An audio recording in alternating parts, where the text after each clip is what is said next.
नमस्कार, the news देख रहे हैं आप। मैं हूं आपके साथ अर्जुन खजूरिया। 4 जून को लोकसभा चुनाव 2024 के नतीजे सामने आए थे और जिसके बाद सबसे बड़ी पार्टी बनकर उभरी थी भारतीय जनता पार्टी। और वहीं कांग्रेस की अगर बात की जाए तो कांग्रेस ने 99 सीटों पर जीत हासिल की थी। पिछली 2 बार के चुनावों से इस बार सीटें बढ़कर के मिली कांग्रेस पार्टी को। लेकिन इसी बीच जो लगातार दावे किए जा रहे थे तमाम नेताओं की तरफ से, चाहे फिर वो मल्लिकार्जुन खड़गे हों या फिर राहुल गांधी ने जो उस समय कहा था कि आपने क्या सिद्धू मूसेवाले का गाना सुना है 295, उतनी सीटें आ रही हैं। बहरहाल रिजल्ट क्या हुआ, ट्रिपल डिजिट में नहीं पहुंच पाई कांग्रेस पार्टी। अब तक का 3rd worst performance Congress party का देखने को मिला। लेकिन अगर बात की जाए यहां पर इस परफॉर्मेंस के बाद, आपने एक वीडियो जरूर देखा होगा कि सुप्रिया श्रीनेत जो है वो जाकर के उनका जो पूरा आईटी सेल का एक चैम्बर बना हुआ था, वहां पर सभी मौजूद थे, ऑफिस टाइप पूरा वहां पर एक स्ट्रक्चर बना हुआ था, वहां पर जाकर के खुश हो रही हैं और हल्ला कर रही हैं और जैसे मानो एक बड़ी जीत कांग्रेस पार्टी ने हासिल कर ली हो। लेकिन वहीं दूसरी तरफ राहुल गांधी की अगर बात की जाए, वो अभी भी ईवीएम पर सवाल उठा रहे थे। लेकिन अब इसमें एक और नया ट्विस्ट सामने आ चुका है। जी हां, आपको बता दें कि कांग्रेस पार्टी ने एक प्रेस रिलीज जारी की है और प्रेस रिलीज ये केसी वेणुगोपाल की तरफ से जारी हुई है। जनरल सेक्रेटरी हैं, महासचिव हैं कांग्रेस पार्टी के। और इस प्रेस रिलीज में लिखा गया है कि honourable Congress president has constituted the fact finding committee, की जो राष्ट्रीय अध्यक्ष हैं कांग्रेस पार्टी के मल्लिकार्जुन खड़गे, उन्होंने एक फैक्ट फाइंडिंग कमेटी को बनाया है जो पार्टी की पुअर परफॉर्मेंस रही है कई राज्यों में, उसका आंकलन करने के लिए और उसकी समीक्षा करने के लिए, और उसके बाद नीचे पूरी लिस्ट दी गई है। तो देखिए, यहां पर सवाल यह बनता है कि क्या कांग्रेस पार्टी के जो नेता हैं, क्या उनमें आपसी कोई तालमेल है या फिर नहीं है। क्योंकि एक तरफ अगर आप देखेंगे तो सुप्रिया श्रीनेत वो खुशी मनाती हैं, राहुल गांधी फिर से ईवीएम पर ब्लेम डालते हैं, जबकि उनकी सीटें पिछली बार से ऑलमोस्ट डबल, हालांकि डबल नहीं हुई है लेकिन पिछली बार से काफी ज्यादा आंकड़ा उनका बढ़ा है।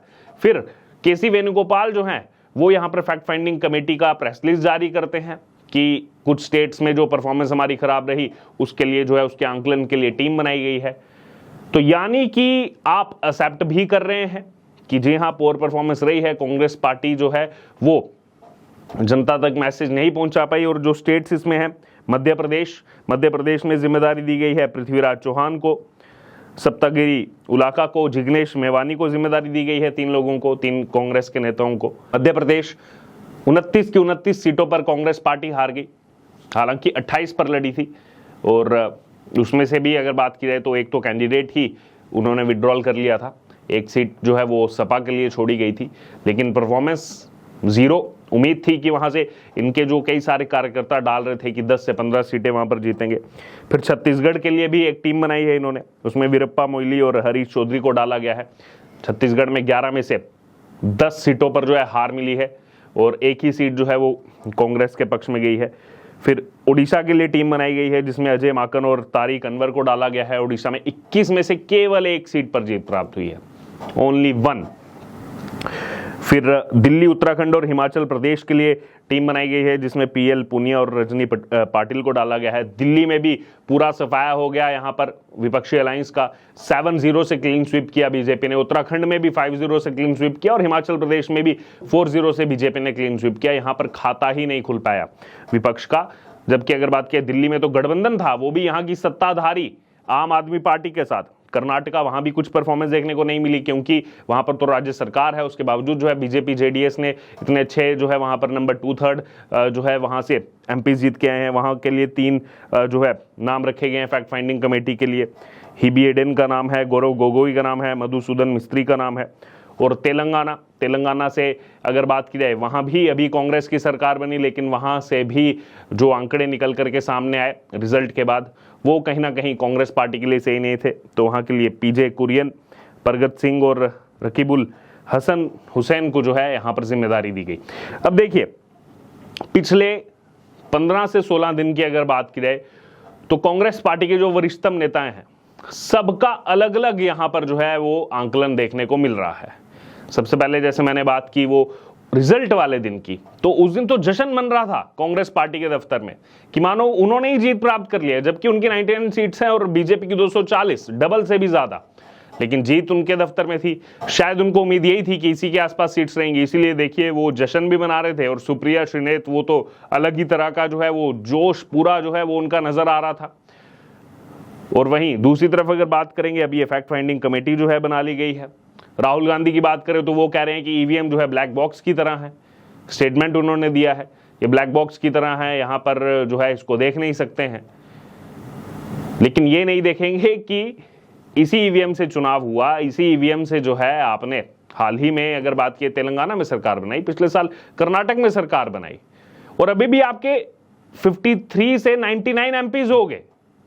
इसी ईवीएम से तो चुनाव हुआ और बीजेपी जो 303 थी वो 240 पर आ गई। लेकिन इनको लगता है अभी भी ईवीएम में जो है सवाल उठाने चाहिए।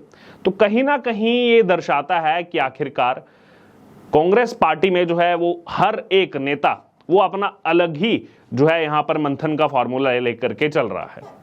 राहुल गांधी को अभी भी लगता है ईवीएम में गड़बड़ी हुई है। अगर हुई है तो सबसे पहले वो राज्य सरकार इस्तीफा दे जहां पर कांग्रेस पार्टी है। और जब बुलाया गया था चुनाव आयोग की तरफ से जून 2017 में, तब तो कोई भी नहीं गया था, किसी ने आज तक प्रूव ही नहीं किया वहां जाकर के कि ईवीएम में गड़बड़ी हो सकती है, हैक हो सकती है। ऐसे पूरे देश में प्रचार करेंगे इस नाम पर कि ईवीएम हैक होगी, ईवीएम हैक हो सकती है। लेकिन जब बुलाया गया चुनाव आयोग की तरफ से कि आइए हैक करिए, तब तो कोई नहीं गया था इनमें से हैक करने के लिए, या किसी टेक्नीशियन को या फिर इतने बड़े बड़े इंजीनियर्स हैं किसी को भी नहीं लेकर के गया था हैक करने के लिए। बहरहाल तो अब देखना होगा, ये आंकलन के लिए कहा गया है। अब कई सारे राज्यों में आंकलन के लिए जो है यहाँ पर टीम बनाई गई है, लेकिन यहाँ पर अगर देखा जाए तो और भी राज्य हो सकते थे जहाँ के लिए टीमें बनाई जा सकती थी। लेकिन यहाँ पर सबसे ज़्यादा जो देखने को मिल रहा है, जैसे अगर बात की जाए तेलंगाना में, कर्नाटका में, क्योंकि वहाँ पर खुद राज्य सरकारें हैं कांग्रेस पार्टी की, और वहाँ से भी जो है आप देखेंगे तो किस तरीके से रिजल्ट जो है वो बिल्कुल भी फेवर में नहीं है। दिल्ली में भी अगर बात करें तो सत्ताधारी आम आदमी पार्टी के साथ मिलकर लड़े, 7 में से 4 सीटें उनको दी लड़ने के लिए, 3 पर खुद लड़े। उसके बावजूद आप देखिए उन सीट्स पर क्या रिजल्ट रहा है। बहरहाल तो अब तमाम सोशल मीडिया पर प्रतिक्रियाएं जो हैं वो भी लोगों की आ रही हैं। कोई कह रहा है कि ये अपनी नौकरी बचा रही थी सुप्रिया श्रीनेत तो उस दिन जो है इस दिन खुशी मना करके, और किसी का कहना है कि इनको जो है और ज़्यादा गवर्निंग एक्सपीरियंस चाहिए, और कोई कह रहा है कि इनको क्रैश कोर्स जो है वो चाहिए इनको, कि इलेक्शन कैसे जीता जाता है वो इनको ज़रूर जो है मदद करेगा। बहरहाल अब देखना होगा कि ये टीम तो बनाई गई है, अब ये टीम किस हिसाब से काम करती है, क्या अपनी रिपोर्ट्स यहाँ पर सौंपती है।